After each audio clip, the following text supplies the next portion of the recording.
Hello, everyone. Welcome to yet another WoW podcast. My name is Jay. It is very unlikely that you have ever seen me before in this space. A lot of my content creation is in 40k. I am joined by this big, beautiful bastard who you probably know from the WoW space. Maybe. That's big noting me a bit, I think. Well, I mean, someone is about to appear on a podcast with what fucking Teddles and a bunch of other big names in WoW. Well, they were on it. So hang on, I got the names. I got the names actually. Okay, all right. He's about to flex. He's about to flex. I'll, Let him I'll go. have a look. Eisen Yep. was one. I know, I recognize that. I'll yeah, Hmm. yeah. But I'll keep having a squeeze. There's a yeah. So I don't know. We're coming Well, up while in the he world. looks up the names, welcome to the Base as Fuck podcast, where we are going to be talking about a lot of things. WoW, and in different non-sequential weeks, I'm also going to teach Boggy about 40k. We're just going to talk about shit that we feel like talking about. Now, I thought, Boggy, we could start with who we are, because the first question for anybody when it comes to listening to content creators is obviously how big is the hog. But then after that, it's why should I listen to you? So, would you like to start with introducing yourself to the people? Who are you? What are you doing? WoW? Any other like notable achievements you want to give people? Anything like that? Oh, okay. I'll try not to go on for too long, I suppose. But so No, this is I our podcast. You can this go is on for as long as actually you want. that's true. That's They true. clicked on the video and they're not allowed to leave. That's like a YouTube setting you can turn on. They're here. Oh, They're true. mm, All right. Maybe we can mm. paywall the leaving, like pay. My man, my man. So I am Bog. I have been playing WoW like on and off since Burning Crusade, but probably more so competitively in the last couple of expansions. Um, Throughout War Within, I got the Mythic Plus title in every single season, with varying levels of assistance from other people, but like getting it is getting it, I suppose, still.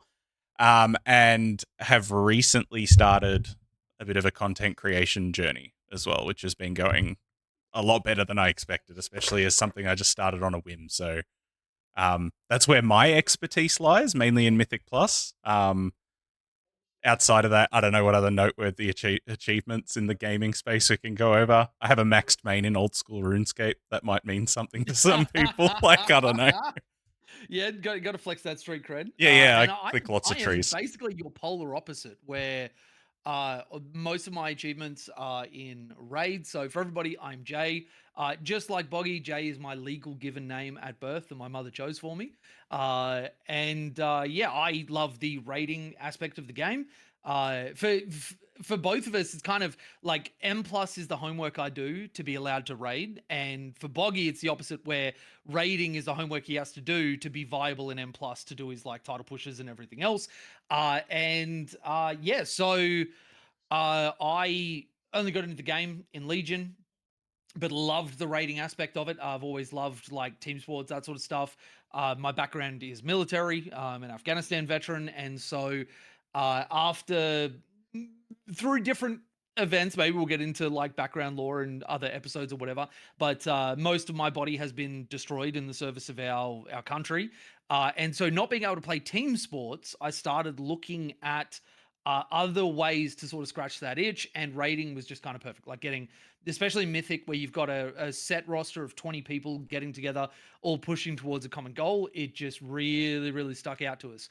Uh, and Boggy and I actually only started raiding, like, I guess in the grand scheme of things, very recently, in that it's been one X pack. Because like, we're both in the guild Woolly Mammoth. Shout out Woolly and Sov, who's just like the goat, sexy as fuck GM. Uh, I was rating in their highest team, which is now called Vanguard. When I was in it, it was Wooly. Boggy and I did a little bit of a swapsies where when I was coming back for a particular season, he went up to there. And now we've done a swapsies again where he's gone back down to Phoenix and I've gone up to Vanguard. Um, but yeah, so we literally just met in season one, where you got to see me, and the introduction couldn't have been better because I was on season one enhancement shaman, which if you were good at, you looked like a fucking god, and if you weren't good at, then like the spec kind of looked like it was a little bit mid. um and yeah, I picked up the spec and learned it in like a week, and then had some actual very, very funny raid nights where stuff would just kind of not exist anymore once I put down the totem. And actually, Boggy was doing, and I don't know if you're still doing it, bud, but like this monthly newsletter that the Wooly was running with like notable people and raid achievements and just like really good community stuff. And I actually got an honorable mention. Well, actually, not me. My totem got the honorable mention because the totem was doing more damage than any other singular person in the raid team. And yeah, I found that one particularly funny. I guess shout out to Lifeless there with the Woolly Gazette was what it was. I did start the Woolly Gazette, but I forwent the responsibility of it about 12 months ago, and another guild member, Lifeless, has like maintained it. I'll probably flash it up on screen in the editing process just because I think it's a really Yeah, cool yeah, yeah, yeah. addition. But that I'd have to check to like 100% verify, but I think it's been like monthly and it's been going for probably 18 months now. And it's still Yeah, it's which is still going. Like it's Lifeless yeah, still does a really, monthly really thing. cool. Yeah, yeah, Yeah. it's awesome as well. Um yes, I do remember season 1, the whole world basically revolved around enhancement shamans. It to a degree. All It of was a the good time to be enhanced. it It was a really was. very And good time. do you know, I've been a little bit across my rating time. I've just kind of been like right spec, right time multiple times because I was on Fire Mage at the end of BFA when there was the corruptions and it was just nothing mastery and sorry, nothing but mastery.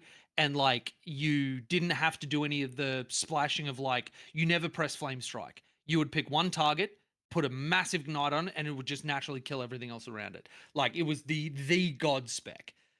And of course, Titan forging was the thing then. And I got a Titan forged what was it? Shara's font of power or whatever it was, and like got it out of LFR, but it Titan forged up to like the second highest item level you could get. Oh, that's And wild. so yeah, it was crazy, absolutely crazy. Um, but yeah, and then season one, I'm going getting into the raid team, and I'm like, oh, I've always loved the shaman. I think I'll play that. Originally, I was going to play elemental, and then because I'm a massive nerd and I hate to suck at stuff, I was doing my research and I was looking at what was, and enhancement just kept standing out. Every single content creator, WoW head, whatever else, everyone was like enhancement is the performing spec, and I'm like, well, fuck yeah, I love smacking dudes with hammers. Like, my channel, its logo is a hammer. Um, It's a very and then it aesthetically turned out, pleasing spec. Like it's super fun yeah, to play. You just feel like you're doming yeah, people.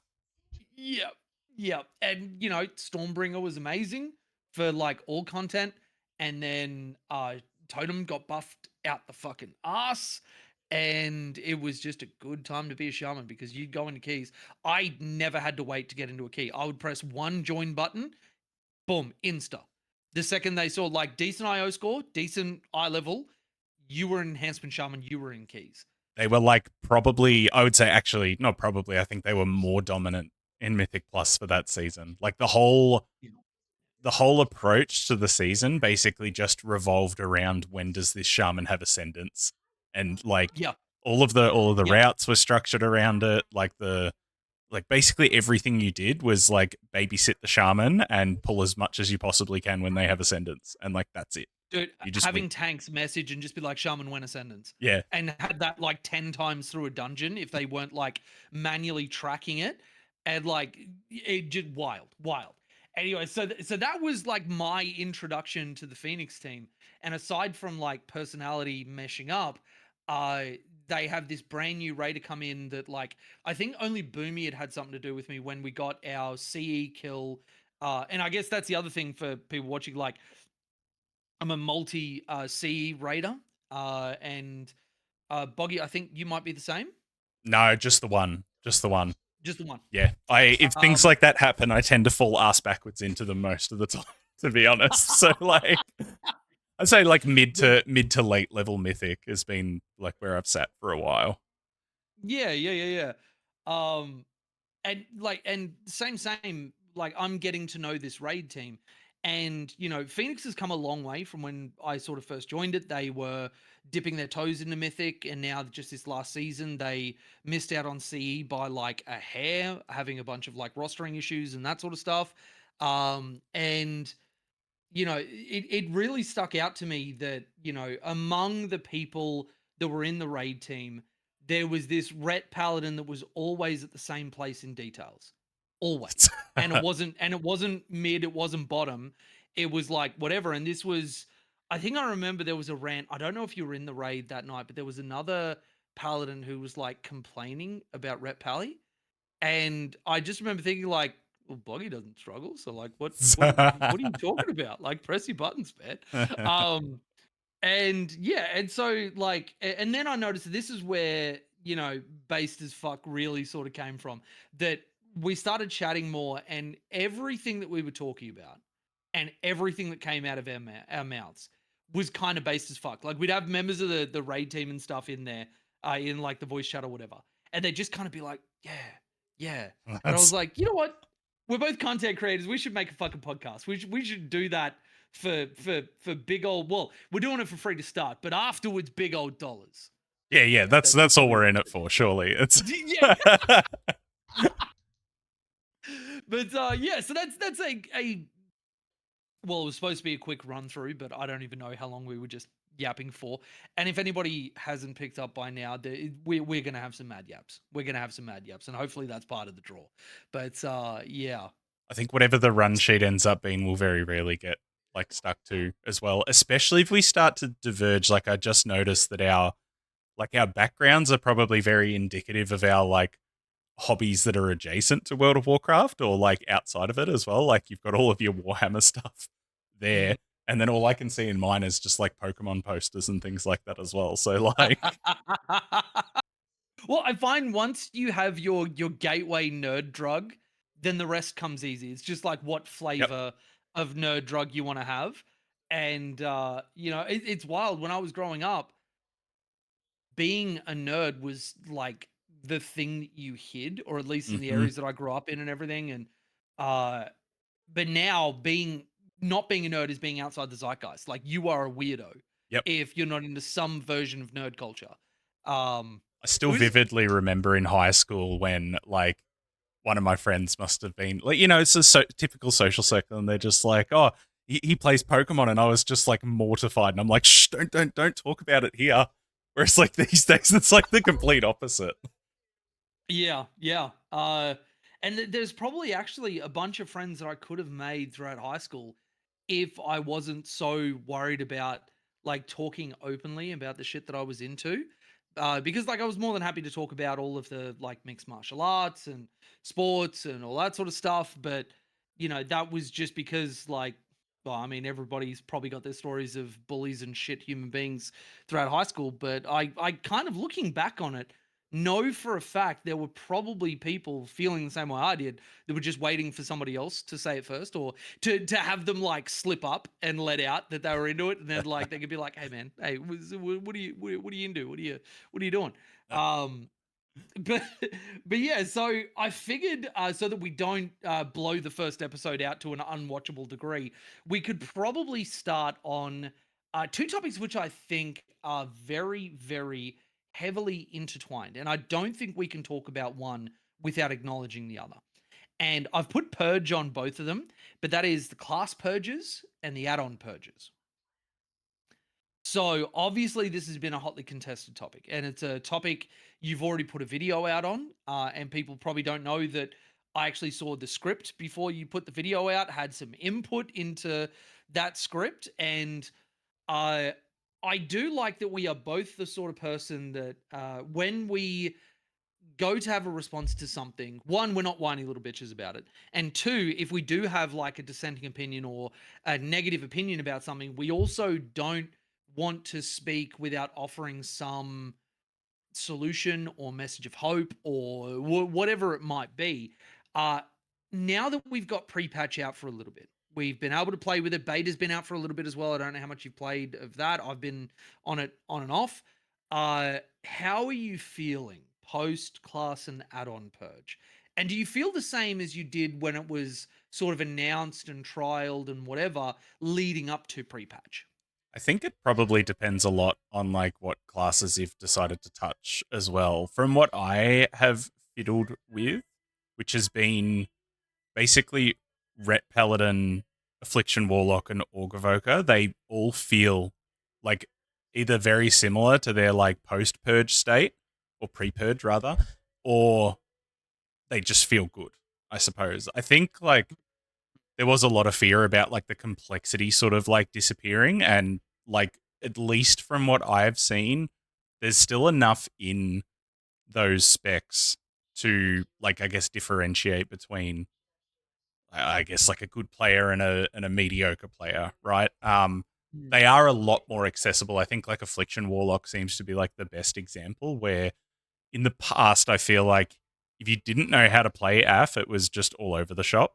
Whereas now you know, if you want to just do like zug damage, you can kind of just run in and just throw seeds at everything and you'll do just fine. But if you really want to like min max, you're trying to spread agonies on like specific target counts, and you got to understand like, you know, if the target count is bigger than this, I don't want to do that. If it's smaller, then I want to make sure I maintain like the stacks on everything. So there is like enough there for players who really want to dive deep into it, I suppose. But I guess like similar to the video, like pre like the pre changes, I don't think I was particularly worried from the get go. Like I can see why people were concerned, but I think ultimately, and I don't know if you have this sort of same opinion with raiding as well, but in Mythic Plus, I don't think whether the spec is like super easy to do damage on or not is generally the deciding factor as to whether like someone performs well on it, or it's not the only thing, I guess. Mm. So like Mm. I think like Frost DK from this season, right? Like Frost DK was objectively a very easy spec to play. Yeah. It was also extremely good in keys, but no one was complaining about how easy it is to play because like the damage it was doing and how easy it was to stick to the rotation wasn't actually the thing that predicted whether you know pushed Yeah. past a certain key level or not. It was when you sent your cooldowns and when you use certain utility spells and how good you were at reacting to things. So, from my experience, I've quite liked it. And now that some add-ons have started to come out that are like replacing some of the old like quality of life stuff that we were missing. I did a video yesterday. There was this one that I found called Enhance QOL, which basically adds like 20 different like features that WeakAura used to add. You know, things like your Yeah. mouse Yeah. cursor Yeah. ring and Yeah. just like the little sort of small things, a dungeon teleport panel. So now that like the add-on devs are starting to catch up with like the current sort of like state of what they're able to do, I think the game feels good at the moment. Aside from like Yeah. typical pre-patch, you know, fuckery, which does just it's Which does happen. it's a Yeah. pre-patch, like you know, it's not really I avoidable. yeah. I've been feeling the same, and I've got a hot take to throw a little bit after, but I wanted to touch on something that you kind of said there about the complexity, and I know that when we were sort of chatting about it, especially when you were drawing up the script for your video and whatever, it's something that I mentioned in a call that like I loved season 1 and season 2 enhancement shaman because yes, it was probably overtuned or had mechanics that were just like way too good to line up as soon as you knew half of what you were doing. Um, but that it was a spec that like if I played it perfectly, I was godlike. And I like having that in a class or a spec where if you do everything perfectly, there is a skill ceiling for you to hit. And I was worried about that sort of being taken away. And I do kind of feel like that with Shaman right now. Like I've been putting some time in on enhancement because I missed out on a little bit of last tier. Like the gearing isn't quite there. He's only like 144 eye level after the squish. So there is a lot of room for me to start, get squeezing some more numbers out.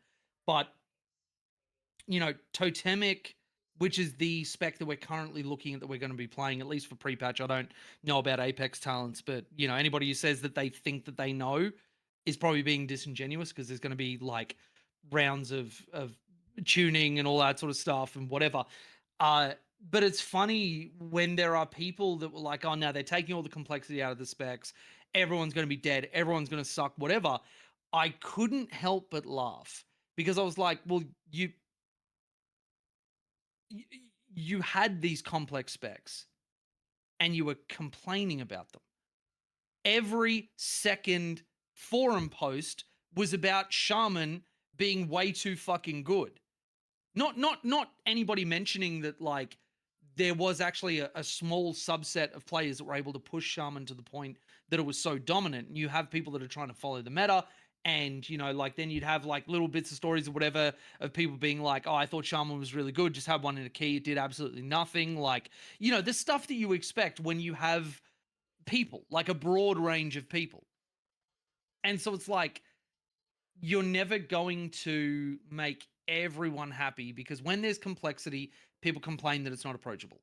When you create approachability, which I actually think everything that Blizzard has done right now is actually a good thing, and this is where I'm leading to my hot take. When you have approachability, some of that complexity has to get stripped away. But the kicker is that the complexity I feel was stripped away. A lot of the stuff that went was actually just bloat. And there are a few key things like Shaman losing the Stone Bulwark totem, losing like, a lot of their utility in like the poison cleansing totem and all that sort of stuff. That I think some of that could be returned. But I'm getting the impression that at the moment, like, and this is my hot take, I'm glad Blizzard ripped the band aid off now rather than later. And that is that WeakAuras and having a million add-ons that you had to have just to play the specs and whatever, that was prohibitive, not just for the community, but also for the design around everything in the game. There were And it's some kind of my specs that it feeling. was like terrible for as well. Like some of those Mm, ultra complicated ones where you literally couldn't play it without like certain trackers was just like that's not good gameplay at all yep, or good class yep. design. And then you look at the approach for raiding. If you have somebody who's looking at getting to raid, and not everyone's going to be like me where they're a massive fucking nerd and they don't mind, reading for hours and hours and looking up everything they've got to do and searching for information and whatever. But they're looking at sort of dipping their toes and they've got to have weak auras, they've got to have DBM, they've got to have like their UI set up. They've, for things like Aflock, you've got to be tracking your pandemic windows, you've got to be multi-dot tracking, you've got to be like all these different things that actually becomes a prohibitive part. And then you have the side effects of it, which sometimes you don't see coming, but like load screens that take like 30 fucking seconds to get anywhere. And like, just shit like that. Not that that is like the big problem, but the big problems then flow on to create other problems that you can't really foresee. And then, yeah, but like, I am glad that Blizz has done this because I actually think if everything stayed the way it was, Race to World First would end up getting a little bit boring. Whoever was able to develop the UI elements and the add-ons and the weak auras and whatever else, like aside from like player skill, that has become a massive component of the Race to World First. And whoever could do that better was just going to have a leg up immediately.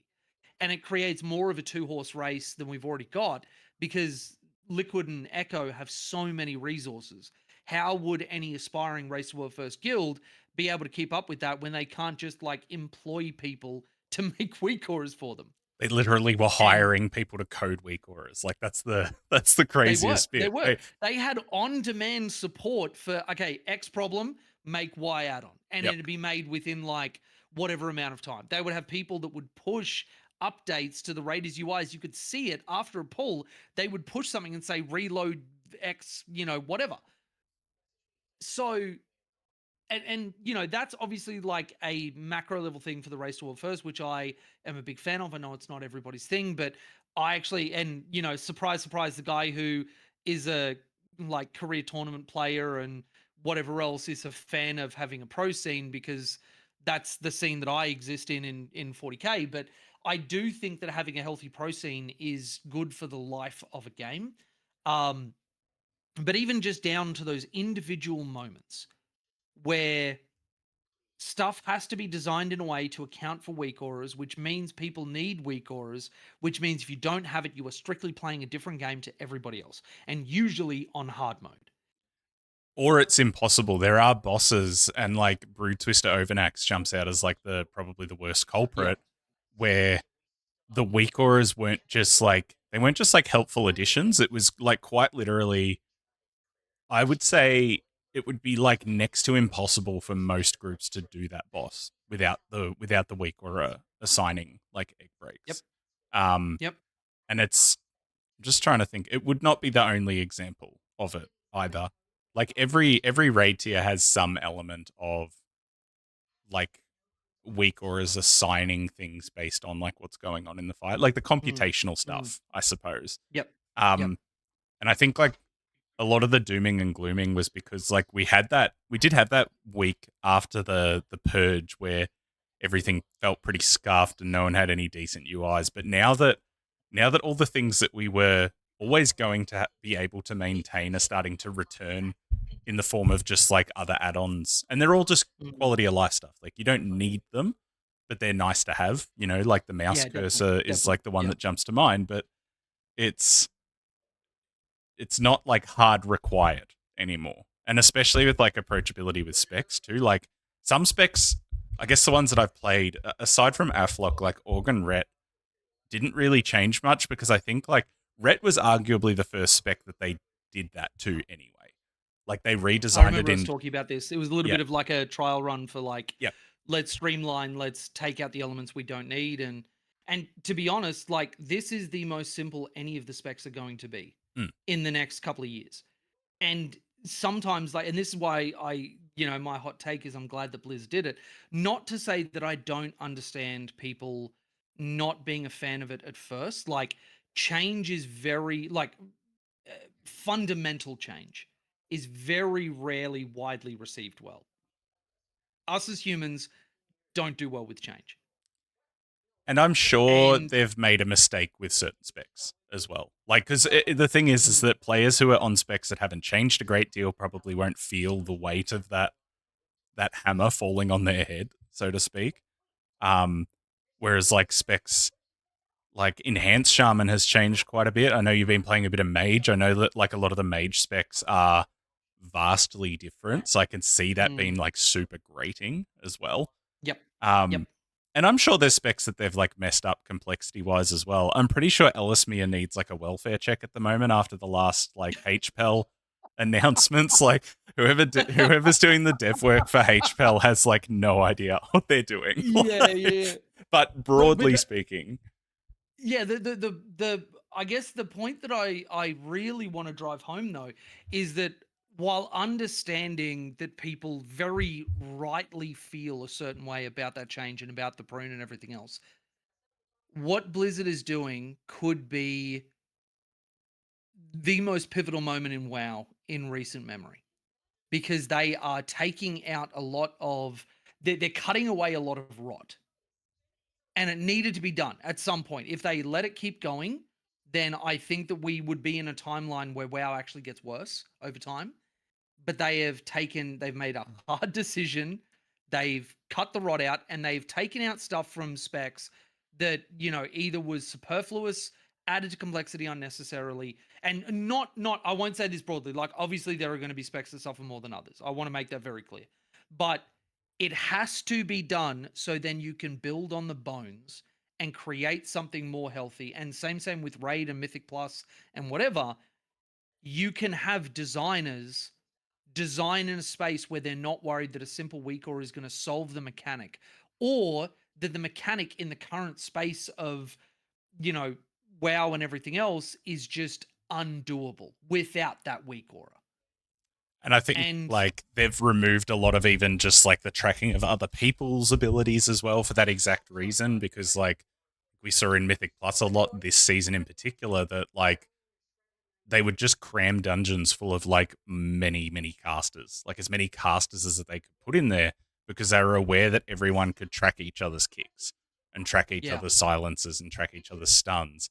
So to combat that, they had just had to add more casters so that then yep, it put more pressure on the people, because they're designing it with the knowledge that most people are going to have these tools. yep, So we need to try and make it difficult with these tools in place.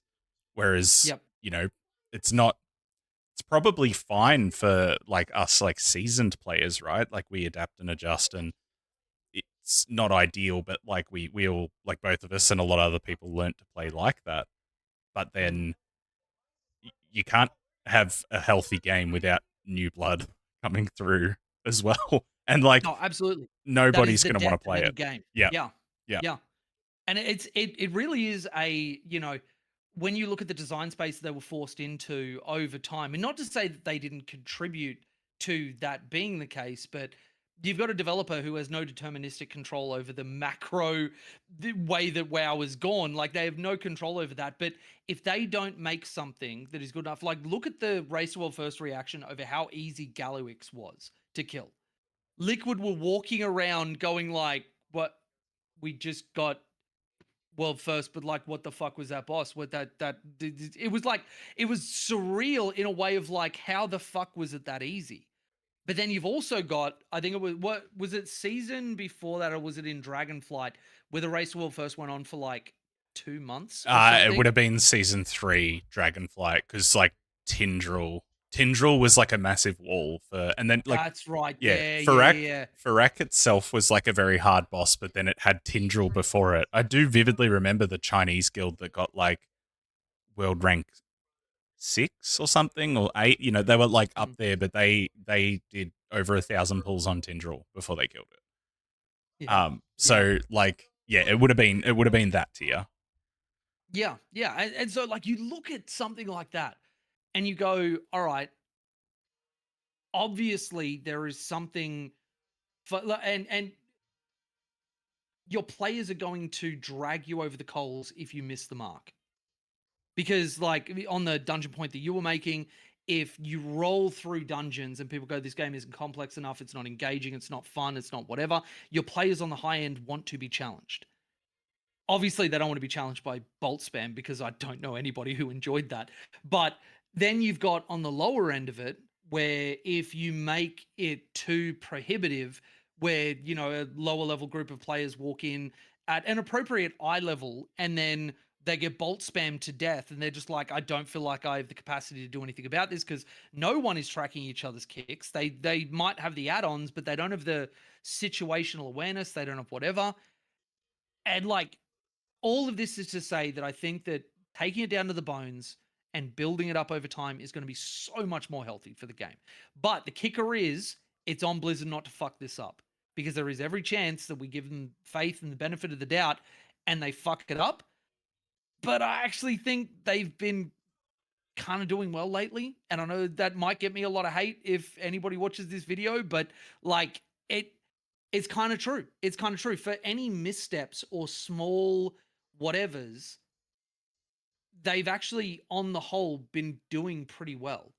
I think it's pretty good, like overall as well. There is probably an element where it'll be interesting to see how it impacts Raid in particular. M plus is like it's not completely insulated from these sorts of problems, but if they undertune content in Mythic Plus, it doesn't really matter because it's like an infinitely scaling system, right? Like if the Mhm. dungeons are easy, people are just going to do higher level keys, and eventually it will Yeah, just get to yeah, yeah, some sort of like upper limit. So yep, the like that system itself is probably somewhat protected from like that sort of thing. Whereas like they make a mistake in the race to world first in season 2 with Gallywix, and they can't walk it back. Right, the boss is as hard no, as the boss is. Um, Whereas if they goof up in Mythic Plus and tune it a little bit sort of wonky, it yeah might make it easier to farm your gear each week. But for the most part, it'll just mean that like title range players are just going to push a larger number key because like yeah, that's what they yeah, can do. yeah, So there is a point where the difficulty of that system just will naturally emerge regardless. And normally what then happens is there'll be like one bottleneck that will sort of like start to stop groups, whether that be like you said, like bolt spam, where it's like missing one kick is basically someone dying. Like that is a thing. There does become a point where like if you miss a single bolt, then a player will die. Um, or whether that be damage checks or whatever. But like that sort of bottleneck is sort of out of Blizzard's control, I guess, in a way. So it's always going to be yeah, hard at a yeah. It certain is. point. Yeah. Yeah, And I'm but assuming then we PvP can is the fill. same, right? Like, Well, I mean, yeah, I guess that's without having been like a big PvPer. But for the most part, if everybody's gear is at around about the same level, like assuming that you're going into, like, geared threes or whatever, you're expecting that when people are trying to push for some version of, title and rating and whatever, that they've got their ducks in a row with gear and whatever. And then it should really just come down to player skill and tuning. And so as long as the class tuning team has their finger on the pulse with that, it should be okay. Now, I'm really hesitant to talk about PvP because I can absolutely see some angry motherfucker that just got gapped in whatever running it. Oh, this is fair. But it really, like, correct me if I'm wrong, anybody, but those should be the prohibitive factors for equal skill players. That you've got your gear in a row, you've got your substats and whatever else, your build is good, and then it's skill and tuning after that. Like, yeah. But because really there's no mechanics in PvP that don't come directly from the player. There's no PvE elements that come in and you've got to kick and you've got to stop and you've got to relocate, you've got to bait, you've got to soak, whatever.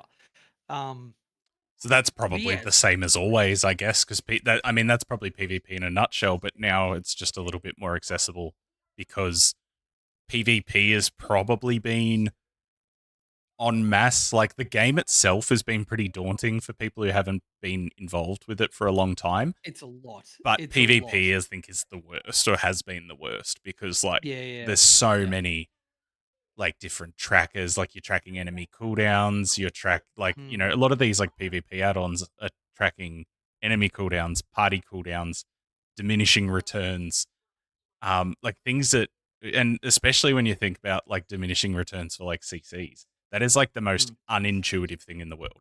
Like it's literally an invisible like Yeah.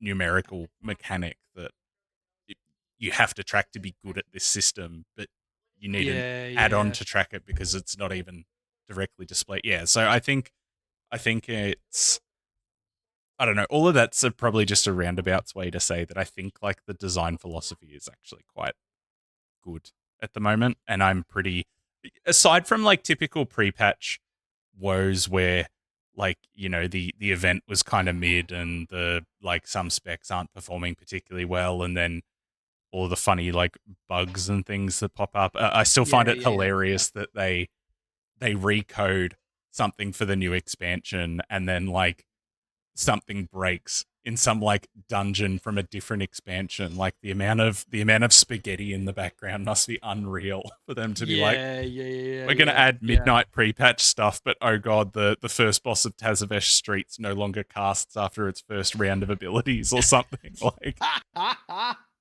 Do you know, I kind of felt, and there's something I want to circle back to because you raised a really, really good point. But it was kind of funny. I've been running, I've had to run streets like 3 times in a row because with Mally, I had to wake up at like 5:30 this morning. There's no keys running. And the only ones that like I really got accepted into because they didn't care about my ping were people running streets. And I was like, okay, well, fair enough, whatever.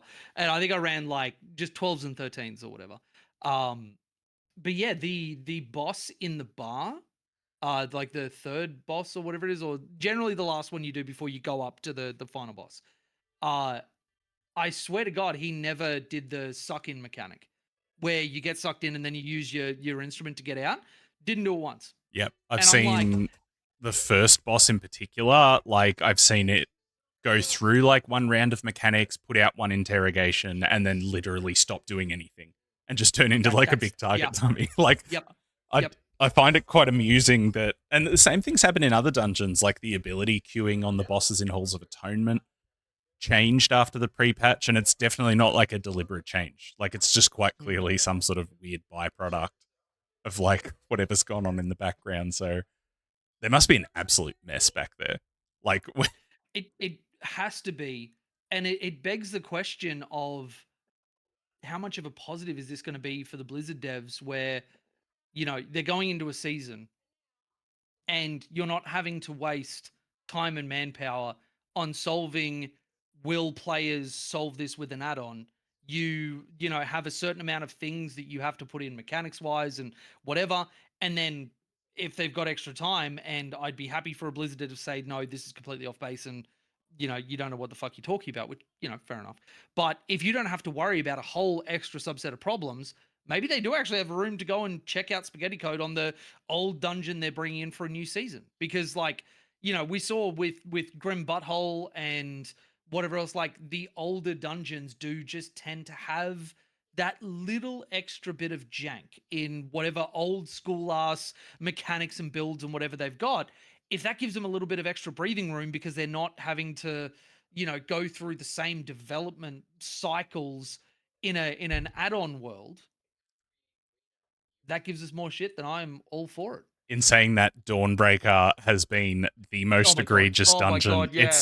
Yeah, yeah. It was bad in season 1 with like the bugs of like the boat not appearing or like people flying through the boat by accident.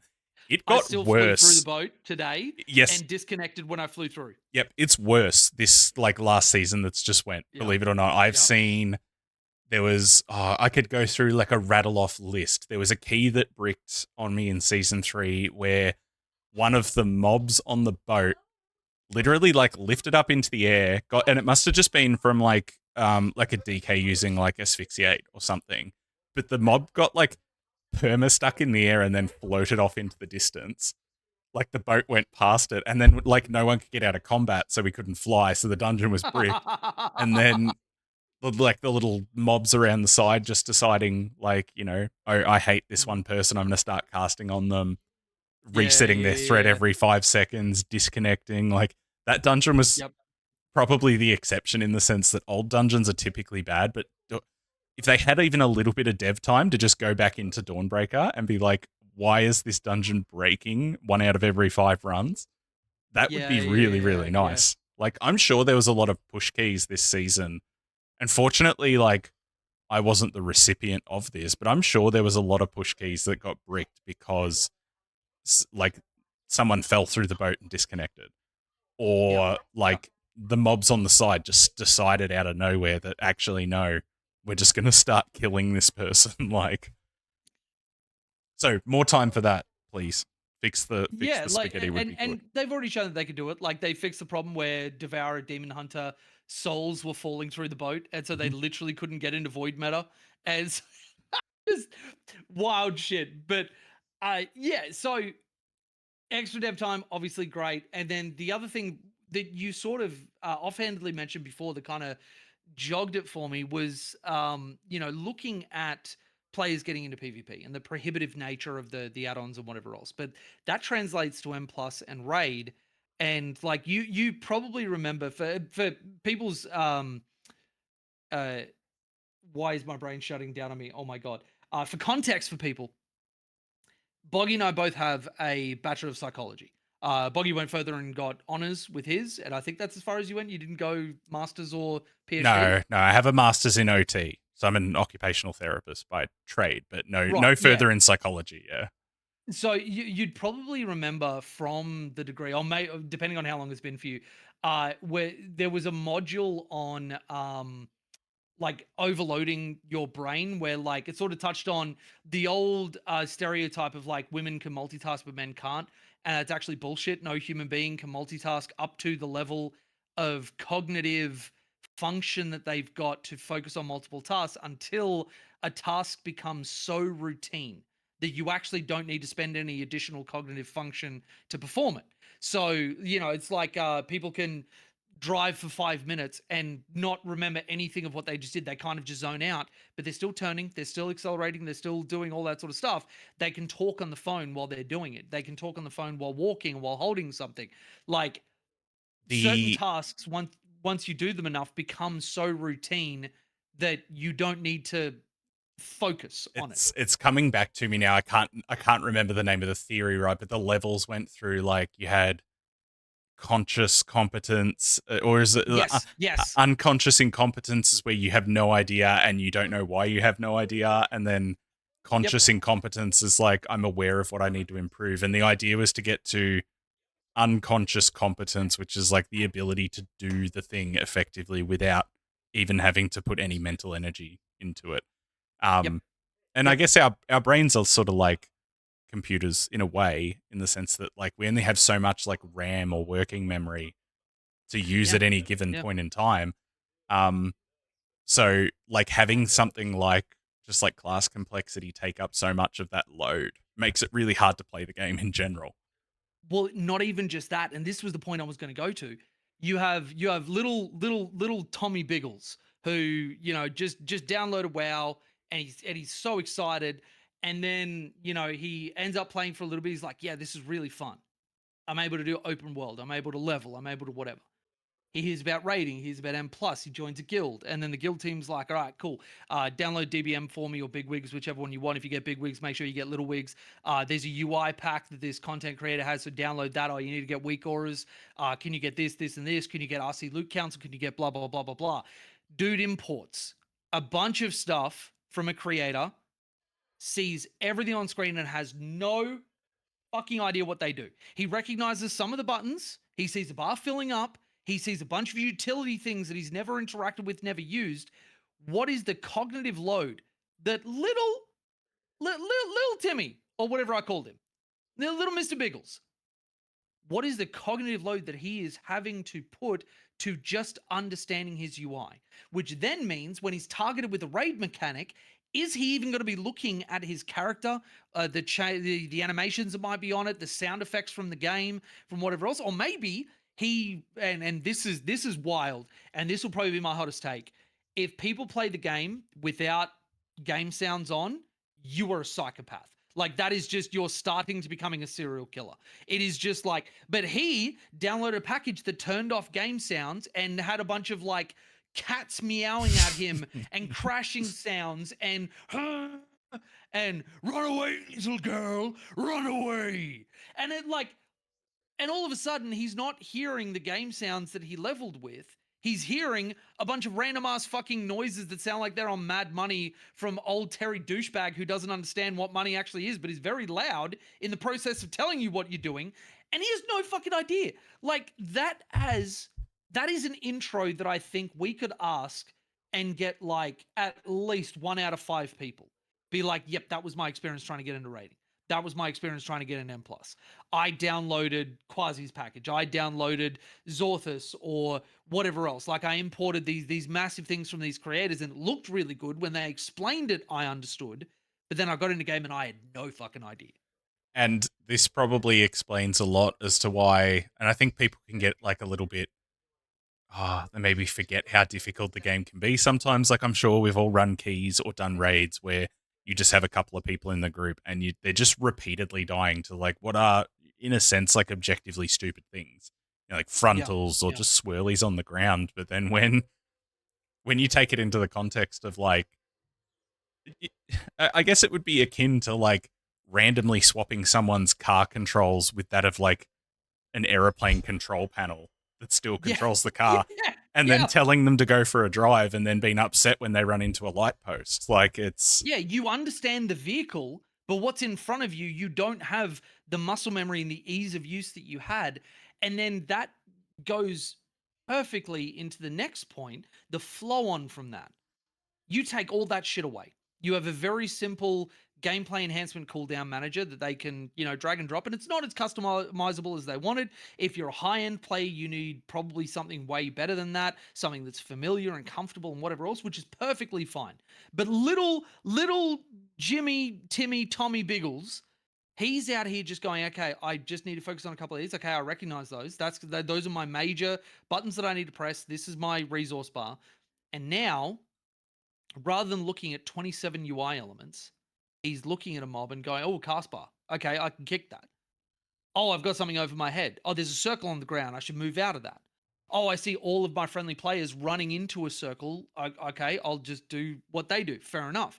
You then have that person's eyes going from a billion UI elements to actually what's on their screen and what's in front of them. And it's not something that I think people will give a lot of credit for right away because it is not quantifiable. What is quantifiable is my add-ons went away, my UI changed, my class changed fundamentally, the way I engage with the game, it changed fundamentally.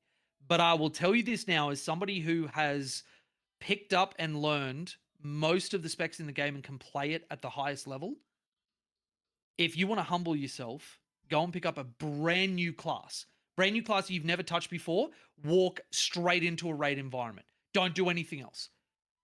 Better yet, boost it fucking shit.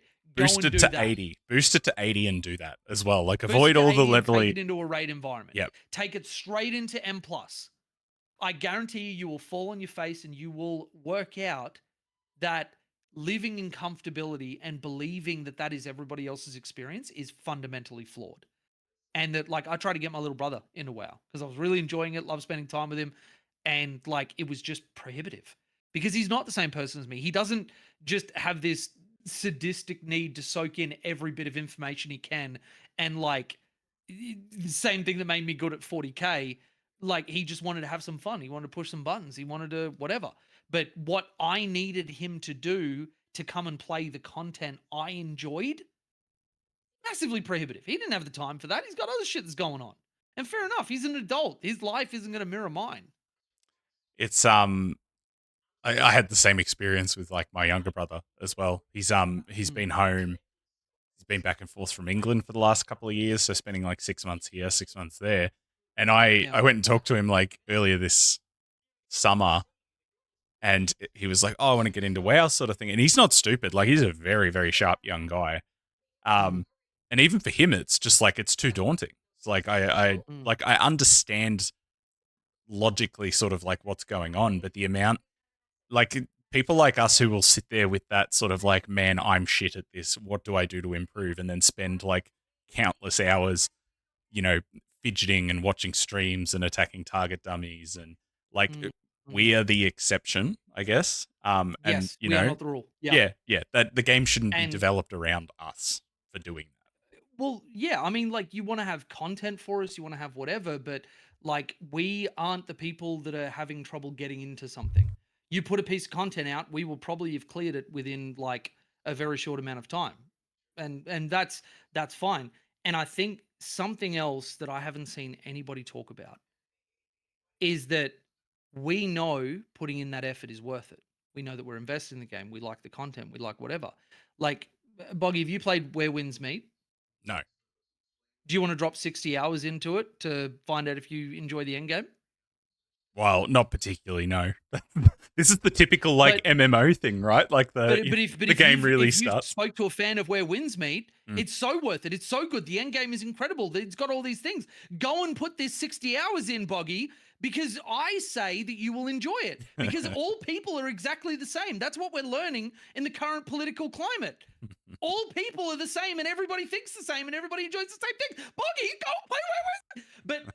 But you know what I mean? That, like, it's hard for somebody to look at the homework that goes into getting to the end game, being good enough to get up to do these keys, and then go, is this actually something that I'm going to enjoy? Is like, do I want to no life a bunch of dungeons and raids and, have to show up 3 nights a week for a bunch of people that I haven't even met yet? I don't even know if I like, or if I just want to fucking punch because they turn out to be a bunch of racist dickheads. Like, there are so many unknowns for a new person getting into the game. It doesn't matter how old WoW is. Personal taste is personal taste. If I take somebody that enjoys hunting and hiking as their only hobbies, and I'm like, no, just sink like, 2 weeks of work into WoW, like as in a full-time job. And then maybe you'll get to see if you like the end game. And they're like, I haven't moved in like an hour, so I'm just gonna go for a run, bro. You have fun, cool, man. Like, and again, that is not a quantifiable thing. But in my opinion, getting somebody to the point where they can work out if they like something, having the leveling experience be smooth, be intuitive, be engaging, and then have less hurdles, not introduced by Blizzard, because Blizzard can turn the dials on something that might be inhibitive or not. They can't do that with what some add-on does or how many UI packages somebody needs to have or whatever. That is entirely down to creators and individuals and whatever else. But yeah, and I think that is a very, very unseen, unspoken about upside of this approachability and this accessibility push. I guess the difficulty now is much more in the hands of like what Blizzard can control as well. Because like realistically, if they wanted to make like, let's say the upcoming like raid tier, right? If they wanted to make it like stupid difficult for everyone, they can basically just tune the numbers up and the bosses have like too much health, do too much damage. It doesn't matter how easy the classes are to play, the game is hard again. And same, like vice versa. Whereas like prior, it just had this base level of like difficulty that was completely outside of their control. There was like a bar that you had to get over to even engage with the systems as a whole. And I guess like you said, that difficulty can still be there. Like I'll use Mythic Plus as just because it's a really easy example with like the key scaling system, right? Like you want lots of people to be able to go in and do your +8s and your +10s and your +12s and that to then get a feel of like, oh hey, I actually kind of like doing this. And that's sort of how I got into like keep pushing in the first place, right? Like I did Mythic Plus a fair bit in like late Shadowlands and like Dragonflight, and then I was like, hey, this is cool. And then one season I got a bit further than the last. And I was like, oh, I really like this. And I got a bit further again. And but it was all of it was because like the entry into the system was fairly comfortable for me. You want that like entry to be comfortable for everyone, I suppose. Yeah. Um, Yeah. it doesn't necessarily mean that everything's got to be brain dead easy for everyone, right? Like the difficulty can still be there. And like rating would be the same, right? Like you want if someone comes up to you, your friend, and says, "Hey, do you want to come do like AOTC rating with my group? This will be so good." Like I've had a little bit of experience with some, just messing around and playing with some sort of like more casual groups for like heroic raids and stuff this expansion. And even then, the burden for like an AOTC group to still use like the Liquid WeakAura packs and do research outside of the raid and put time and practice into the class, like it's a lot, right?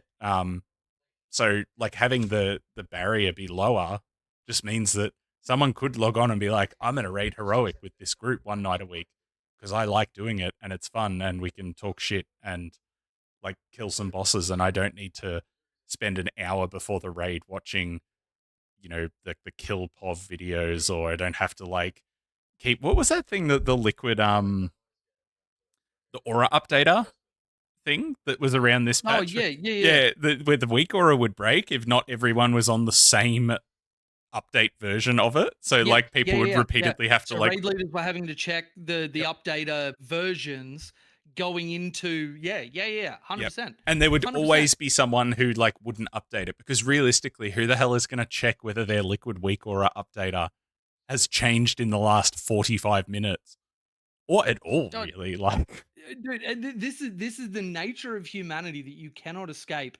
There is always going to be, until you start getting to the most professional raid teams, there is always going to be that one fucking chud who was told 3 times to do it and how to do it and was offered help and, oh sorry guys, I haven't done it, how do I do it how again? do I do And it's like, it?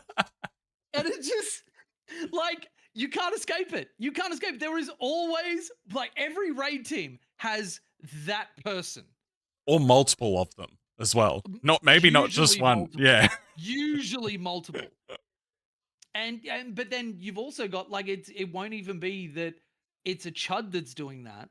It will be like somebody who just didn't know what it was, maybe feels a little bit socially awkward, or isn't like a fucking extroverted social butterfly like I am, that's willing to just walk into a group of people and start fucking sounding off. Like they might have been like, oh, I'm in a group of like all these brand new people. I don't want to inconvenience anybody. I don't want to whatever. Like all of the normal social shit that happens with people. And that person just didn't say anything, hoped that nobody would notice and that it didn't matter. And then it turns out it really did matter because it breaks the entire fucking thing. And then now you've got a cycle of embarrassment and whatever else. Just like, you're absolutely right. Removing that stuff from the game. And it's what I was saying before. Big problems have unintended little consequences all the way down the line. Even for And the only people way who are to not like, have those consequences is to remove the thing that's causing it. even the people that were like experienced with that sort of stuff, right? Like I'm sure there would have been plenty of times where, like Joe who raids in like mid-level Mythic has just, he's come home from work and he's cooked dinner and he's put the kids to bed and, like he made sure his missus is okay and then sat down to raid. Mm. Like his priority isn't, oh shit, I hope my aura updater hasn't changed in the last 24 hours. Like, he just wants to play the game. Yeah, yeah, yeah.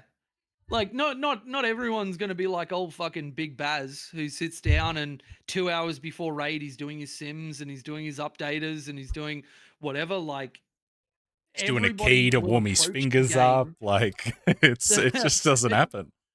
Yeah, like everybody will approach the game in a different way, and all of those ways are valid because nobody is going to have the right to make you do more or less than you are willing to do for a video game. This would be Like, akin to like I always use sports as an analogy. mm, But I think like and look, some sports are quite prohibitive in terms of like the actual barrier to engage with them, right? But if you think of like the most popular sports in the world, think you're like your soccers or football, mm, depending on where you're watching from. It was soccer in Australia. Um, it would be akin to like being unable to play soccer at even like a very basic level unless you had like multiple pieces of like very specific equipment that you had to wear to yeah, actually play yeah, the sport. Whereas like realistically, soccer you can go to the nth degree. Like there's people out there making literally tens of millions of dollars a year playing it professionally, and it's all they do with their time. And there's, always room for improvement. Or you've got, like when we went on a holiday to India, you've got like kids kicking like some old ratty mm, soccer ball around in the street. Like the difference is yeah, is that like the activity itself is approachable for everyone. And there's room to like I mean there's literally an infinite ceiling for it, right? yeah. Um And which, by the way, shout out my two cousins who are actually in Spain playing professionally. They got picked up by oh shit. a Spanish team. So yeah, yeah. It's funny you mentioned soccer and that, but shout out to my boys because they're killing it. Um, But they're but over then, there but then, playing dude, like like professionally, right? it, Like that's their life yeah. basically. And like I ended up playing a pickup game at the park a couple of years back because I was going for a jog and there was this random group of just like social soccer players and they were like, "Hey, we need an extra person. Do you want to play soccer?" And I'm like, "I don't even know how to play soccer, but like sure, whatever." Like Dude, like I had a mate when I was in the army that went and found a gridiron team of all things, and he really enjoyed it.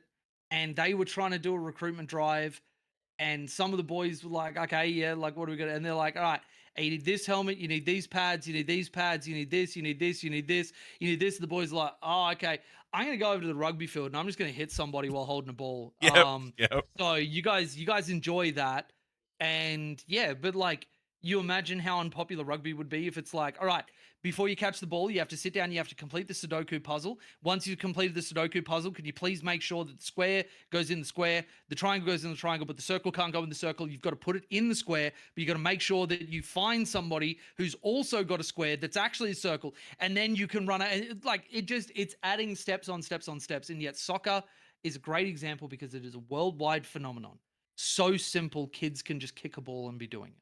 Yeah, even like, some of these parts of India are like very poor, right? And like they literally have this old soccer ball that's like clearly been around the traps, like Mhm. all the kids in the village are kicking it around for years. But even even somewhere like that, like, I play cricket and that's probably a little bit more on the prohibitive side because if you want to play cricket, you generally will need like protective Mm. gear and you'll need a bat, right?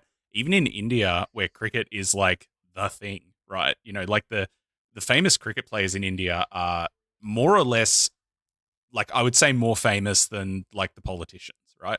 Yeah, no, Like 100%, if 100%. if Sachin Tendulkar come out on TV and told the general public to do something against the wishes of the prime minister, they would listen to Sachin over the actual political leaders, like 100%.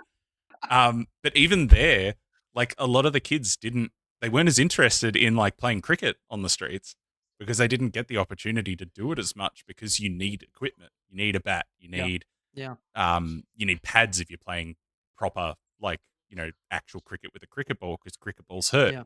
If anyone's Mm. played cricket and got hit on the shins with no protective gear with a cricket ball, it hurts. You're a Like it psychopath. fucking Yeah, hurts. It you were a hurts a lot. psychopath. Yeah. Yeah. So even that's like the perfect example, right? Like, and lots of us like love World of Warcraft, but Mm, the fact that there's a vast majority of people who probably would like to play the game and mm, can't.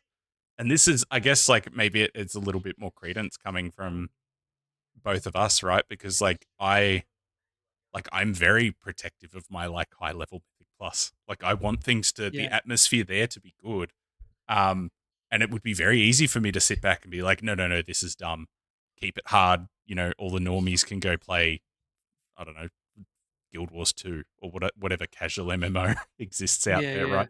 But it's just not good. It's not a good look for the game. It's not Do healthy for do the you know game. what stands out to me as something that initially when I was wrapping my head around all this stuff, and even when we decided to do the podcast, and I was like thinking about things that I would want to talk about, I had a core memory sort of resurface where in it was either season 1 or 2. Do you remember you got me in touch with a guy who was really struggling with enhancement shaman? Yes. And you were like, "Hey Jay, would you mind coaching somebody? Like he really wants to do well, but he just like can't wrap his head around, and written guides only do so much and whatever." And I spent like an hour with the guy or something and literally tripled his DPS. Do you know how many weak auras I sent him? Oh, it would have been a lot. Seven. Yes. Seven weak auras. Tracking wolves, both type and duration, tracking Maelstrom, tracking Tempest, tracking like all these different things. And they were things that as soon as he had them on screen, information that would guide whether he would press his elemental blast or he would whatever, like aside from the knowledge of what to press, when to press it, all that sort of stuff, priority in the opener, whatever, it fundamentally changed the way that he approached the spec. Which afterwards, I'm like, this is unhealthy. This is really unhealthy. Like, I love that when you have this knowledge, you ascend to godhood. I literally made the joke to JR when we were doing an off raid. I brought my Windwalker or something. We get to Ansarek, and the group that we had in, because there were a few newer people, there were a few undergeared people. We were struggling just to get to the end of Ansarek. And I'm like, "Hey, dude, do you want me to jump on Thanos and we just bang this out?" And he's like, "Yeah, please do." Next kill, easy done. Like Yeah. it just not, and that is great. But here's the thing: I don't think people actually care about complexity. I really don't. Like there will be to a degree that people do, but really, what people want is to be engaged by their spec and have big number go up. If you've got those two things, complexity doesn't matter. There are people on BM Hunter who are absolutely satisfied with their BM Hunter because that is as engaged as they need to be. It allows them to raid, it allows them to M plus. That is as much as they want. And there are people that are going to really adore the new Devourer Demon Hunter because it's very similar. I But as mean, long as number go big, even this who cares? season that just went, the typical like cookie cutter Mythic plus meta comp involved Beast Mastery Hunter and Frost DK. Two specs which are, and then like to a degree like Protection Warrior as well, which like tanking Yeah, itself yeah, is a bit of a exactly. different beast, but like of all of the tanks last season, Protection Warrior was probably one of the easier ones to learn. Pretty straightforward, right? Yeah, Yeah. yeah. I at one point like it was funny. I made the decision very late in the season that I was going to focus more on like Ret Paladin because like one of the OC boys that plays Prot Warrior was like said to me a few weeks out of the end of the season. He's just like, dude, like dump the Prot Pally now. It's a meme. You have to maintain 4 Right. buffs, Okay. and Yeah, yeah. so Prot Pally was fun, but it was unbelievably like the skill ceiling was high even for me, like, and I'm like fairly I experienced at think I the game, remember right? talking to you about this, that like there was just a level of, Prot Warrior. You press You ignore would have to pain really fuck up to die. yeah, yeah. If you Whereas keep Prot shield Pally, block and you there press ignore pain, were, yeah, there were actual conditions where you might not have even done anything explicitly over the top wrong, but you just die because fuck you. you've got like what 4 or 5 like active defensive cooldowns. 2 of them are like minor defensives. You had to make sure you stood in your consecrate most of the time. You had to throw an Avenger's shield every 6 or 8 seconds to maintain like the 10% DR from it. You had to Word of Glory yourself, even if you weren't doing it to heal yourself, because there was a DR tied to it. Um, you had to make sure that you had like your spell block active for certain things. It was just like, Yeah, yeah, it was one of yeah. those specs where, and like I recall like towards the end of the season, like I did a couple of keys with Suni, who's like I think probably the best prop paladin I've ever like played with directly. Um, and the dude made it look easy. Like he was pulling things, and I was just like, I was watching him do this pull at the end of like an eco dome, and it was like, it was a pull that I was like, even a prot warrior I would look at and just be like, bro, that's insane.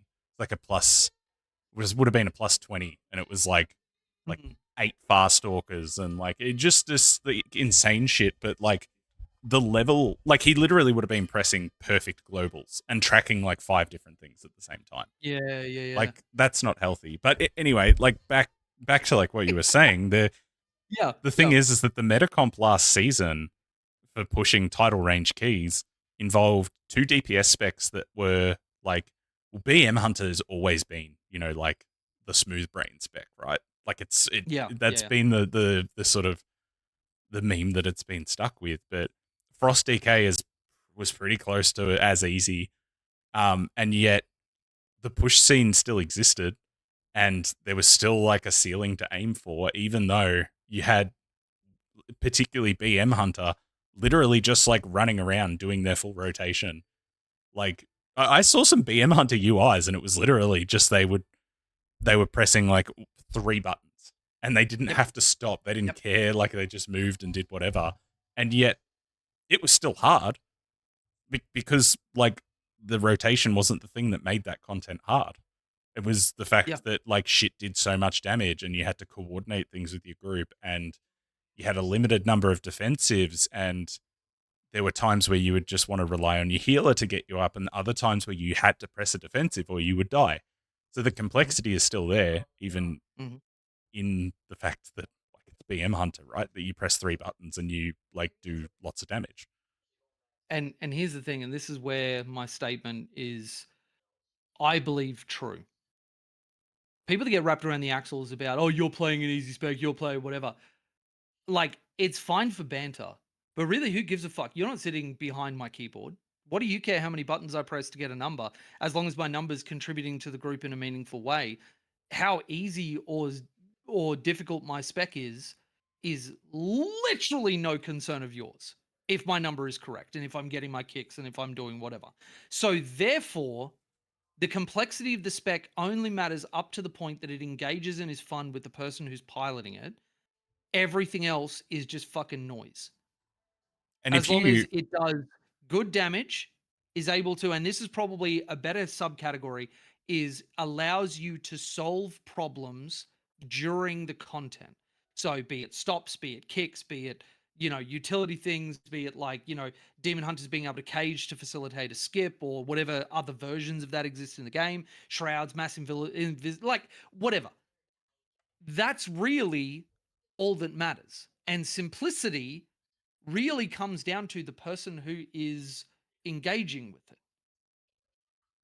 Because for somebody who's a little bit newer in and they're overwhelmed by the amount of stuff they have to do in M plus, even a BM hunter, like there are people that I have played with that kept like, I don't know if it's still a thing, but like when Barb shot was all they cared about, maintaining that buff or that debuff, and they would forget to press it because everything else that's going on their screen was just like way too much, that cognitive overload. They weren't able to split their attention and just remind themselves to hit it, so they would have like a big glowy thing on screen that literally didn't stop them from forgetting, but there was a capacity for them still to do it, even though somebody else would be like, oh, it's the easiest spec in the world, man. Which is exactly the problem that I have with a lot of the discourse that actually happens around this, because I find a lot of it is actually very disingenuous in nature. It is people that want to aggrandize themselves over somebody else, people that want to look good on the internet and get random prop points for, hey, you're a Giga Chad, man. Good for you. But it's, when you actually break down the changes that we're seeing, it is one, perfectly understandable for people to look at change and go, I don't know that I am really happy with this. I'm having a bad initial reaction. I'm whatever, going through the normal human experience. Absolutely fine. But then it's also good that the rot is being cut away, and hopefully Blizzard are building on the bones. And Blizzard, do not fuck this up. It's on you. Like literally, just there's no two ways about it. You have everything going for you right now. Discourse probably will never be worse than this. Our specs will never be more simple than this. But what they can do with this at the moment is almost limitless. And hopefully we'll see it. But yeah, don't want to drag this on too long because obviously we'll make the episode so long that nobody will get to the end. I was honestly just sitting there thinking, I was just like I was watching like the runtime, and I'm just like, man, I feel like it could just keep going like infinitely at this point. Like, we could, we yeah, honestly could, and this is where like I don't think we will ever run out of shit to talk about because I'm just. Do you know what I had prepared for today? I had 3 dot points. Yep. Who we are, class and add-on purge, hopes for midnight. We didn't even get to hopes. We didn't even get to. That was the funny thing. I even sat down, right? Like, and this is just part of it. Like, what's coming in is so you go into a podcast and you're like, man, I'm gonna have to have a conversation that goes on for like X amount of time, and you're like, what if I can't think of something to maintain it? Yada yada yada. But like, I'm sitting there and I'm like, okay, how are we gonna cut this off now? Like, Well, that actually segues into perfectly plugging ourselves because if people know one thing about me, it's that I like plugging myself or somebody else. If you want us to be talking in your ear holes some more, make sure that you do all the internet things, subscribe to the channel, like the video, share it, all that good stuff. Or don't, I'm not your dad. But we are just starting out on this joint channel. We also have our individual channels. You have Bog's Adventures, or is it Boggy's Adventures? Bog's Adventures on YouTube. And there will be links in the description. And then my channel is Pantheon Studios, where I talk about all things 40K and anything that I'm kind of just enjoying at the time. We will probably have, I think for our next few episodes, probably stay on the WoW train in the lead up to midnight. I think it's probably the best time to, seize the bull by the horns. But we will be having a session where I teach Boggy about the incredible lore of 40K. And maybe even twist his arm into playing a game on TTS. It might happen as well. We'll see if we get there. But yeah, if you would like to see more of us, if you enjoyed this chat, make sure you let us know in the comments. Obviously, keep it civil. Don't be a dickhead, which, I know, big ask, but I believe in you. But from me, Jay. We're good. And from me, oh shit, yes. And from me, Bog. Fuck, that's gonna make for a good. Yeah, I'm not even. No. I'm leaving that. I'm leaving that as is. It's okay. Well, let's. You know what? Take 2. From me, Jay. And from me, Bog. Thank you so much for joining us for this episode. We will see you in the next one. Best of luck in Azeroth, everybody. Peace.